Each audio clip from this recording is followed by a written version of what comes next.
Napakasarap na tofu sisig. Tara, gawin natin.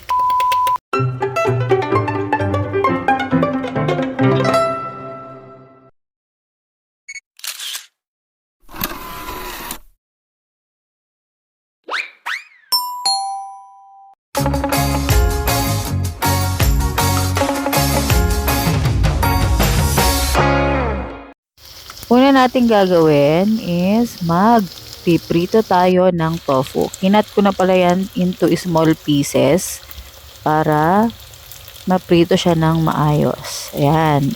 Iprito lang natin siya hanggang sa maging golden brown ang ating mga tofu.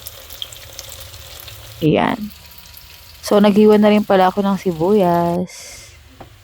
So, ayan. Luto na ang ating tofu. I-set aside muna natin. Ilagay muna natin siya sa isang lagayan and iset aside natin. So, ayan.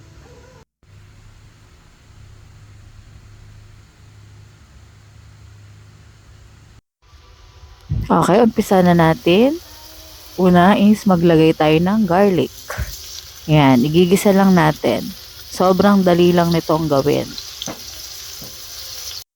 Yan, after ng bawang, pag nag-golden brown ng ating bawang, ilagay na natin ang sibuyas. Konti lang muna yung nilagay kong sibuyas dyan. Yung ginamit ko nga pa ng sibuyas dyan is yung kulay puti. So, naglagay nga ako dyan ng toyo. Pero pwede kayong maglagay ng oyster sauce. Mas masarap yung oyster sauce. Ayan. So, ilagay na natin ang ating pinrito kanina na mga tofu. Yan, hahaluin lang natin siya. Ayan.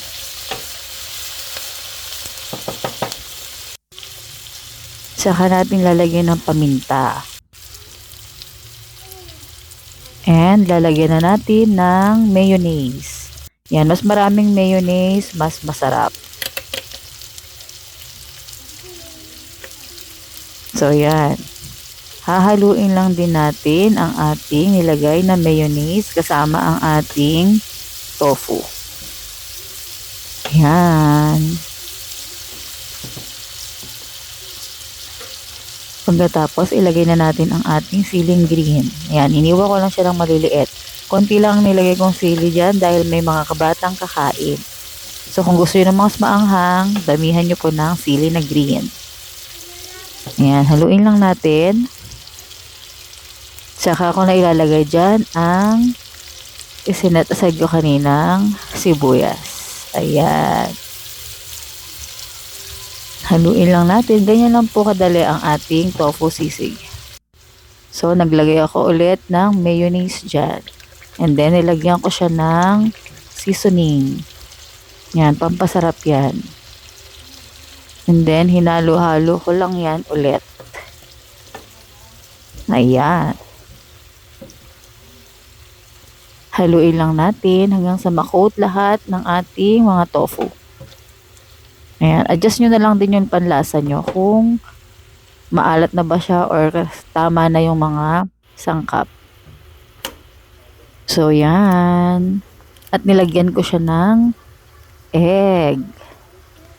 Yan. Actually, kahit walang egg, masarap. Masarap na, pero mas masarap pa rin pag may egg siyang kasama. So, nilagyan ko siya ng design. Yan, actually, luto na yan. Yan, ihalo nyo lang ulit para mahalo yung egg sa mga tofu. So, yan na ang ating finished product.